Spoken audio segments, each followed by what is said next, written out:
Hello everyone, this is Dalian, and something you have to come to terms with as you dive into collecting action figures is that no matter how good a figure is, every figure will have its issues, regardless of how small they may be. No matter how solid, how articulated, how accurate, or how awesome a figure generally is, the blend of subjectivity, objectivity, and the limitations of toy engineering and manufacturing that comes with this hobby means that while some figures may be better than others, with companies constantly competing to take that spot on your shelf, or God forbid your jar, there truly is no such thing as the perfect figure. And despite what the actual character may say, this figure is not an exception to that rule. With that being said, this figure is still cool for what it is.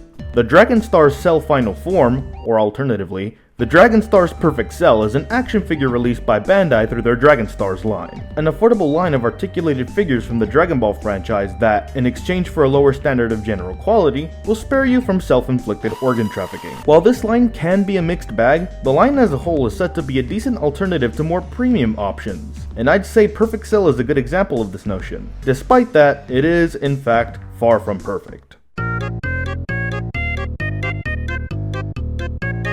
The paint job on Perfect Cell is decent. Cell's carapace has that signature insect-like texture with his signature spots all over, though they do sorta just disappear when you look at the underside of his arms and legs. But this isn't too bothersome. The purple and black sections have a clean, glossy finish that nicely contrasts the green, and while all the colors are much more saturated compared to the actual design, it doesn't look too bad if you place him in the right lighting. His facial paint is also fine, and nothing seems to have been mispainted at a general glance, specifically on my copy, but there are a few areas where the paint feels a little too basic. The hands themselves had absolutely no paint on them, despite Cell's nails being very noticeably black. I would have complained about this, but this was such an easy fix that I might as well not have bothered with them. A simple plastic pedicure via permanent marker does the job well enough. I know Dragon Stars isn't exactly known for their mind-blowing paint applications, but just a bit more shading on the green parts or a bit more coloring in general would have added some extra depth. Still, for what it is, it's respectable. Overall, I give the paint job a solid 1.5 points out of 2.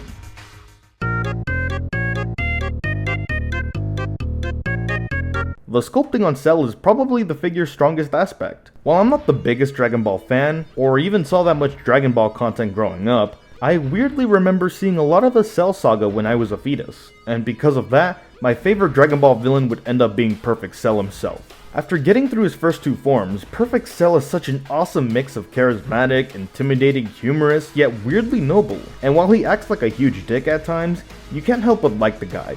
Plus, his design is certainly iconic. With that said, Bandai got his sleek, bioengineered look down surprisingly well, and captured mostly everything you'd want on the Cell figure. Hell, I'd even argue that despite being of better quality, this figure captures Cell's proportions better than the SH Figuarts figure. While the lack of an actual texture aside from the standard matte texture is sort of a bummer, it isn't a real deal breaker considering what you pay. What almost isn't acceptable is the face sculpt. Now, don't get me wrong, the face sculpting itself actually isn't bad. Hell, some people might even argue that it's better than the SH Figuarts counterpart. But why doesn't he have his smug smile? I know this detail isn't the biggest of deals, but for me personally, every time I think of Cell, his smug shit-eating grin is one of the first things that come to mind. To me, Cell without his grin is like Optimus without the faceplate. I can live with it, but I'll forever be slightly bothered every time I look at it. First world problems aside, the face and head in general are fine. Overall, I give the sculpting a solid 2 points out of 2.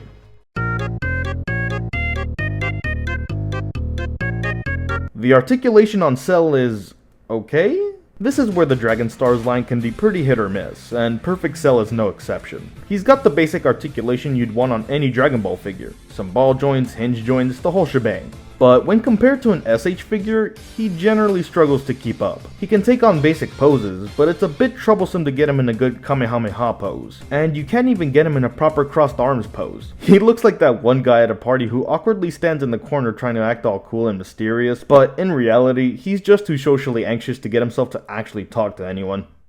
I may or may not be speaking from experience. It gets even more questionable at the torso down. The torso itself is barely articulated and you don't get a legitimate thigh swivel. You can sort of fake one, but a pose like this is the most you'll get out of it. The same goes for the head and neck, as the most you'll get is a side to side without modifying the figure in some way. Also, the wings are connected with a basic hinge joint, which limits how expressive you can get with them. Despite not being the ideal articulation, for what it is, it's serviceable.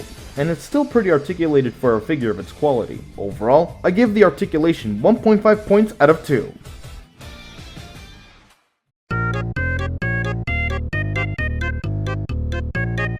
All Cell comes with are these alternate hands. That's about it. No alternate faces, no Kamehameha effects, nothing. I get that Dragon Stars usually doesn't have the budget to throw in a bunch of extras, but come on. Cell should have come with an alternate smug face, or better yet, make that his default expression, because in almost every piece of media Cell's in, it essentially is his default expression. As for scale, this is actually another one of the figure's strongest attributes. Here's a size comparison with some random stuff. This figure's SH counterpart, specifically the premium version, while technically being a better figure, ironically doesn't scale well with the other SH Dragon Ball figures. But the Dragon Star's Perfect Cell, standing at around 7 inches tall, basically scales perfectly with the entire figure arts line. Ain't that something? You essentially have to trade off better articulation and accessories for a generally better sculpt and size. Bandai, why can't you combine the best of both worlds and give us the perfect Cell? Okay, I'll see in a second. Overall, I give the accessories and scale a point out of 2.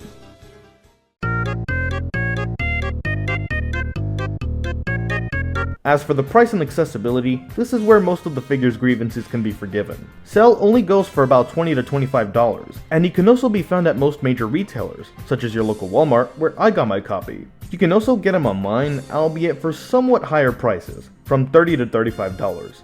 I just recommend you go look for him in person. This is certainly a great budget-friendly alternative, and is a solid addition to any Dragon Ball fan's collection, especially if you like Perfect Cell as much as I do. Overall, I give the price and accessibility 2 points out of 2. Tally up the points and you get a total score of 7 out of 10, making the Dragon Star's Perfect Cell a good figure, and earning him the Indonam Dalian Silver Seal of Approval. While it's not as perfect as it ought to be, it's arguably the best option you have for having the embodiment of perfection on your shelf. Unless, if there is such thing as the perfect figure.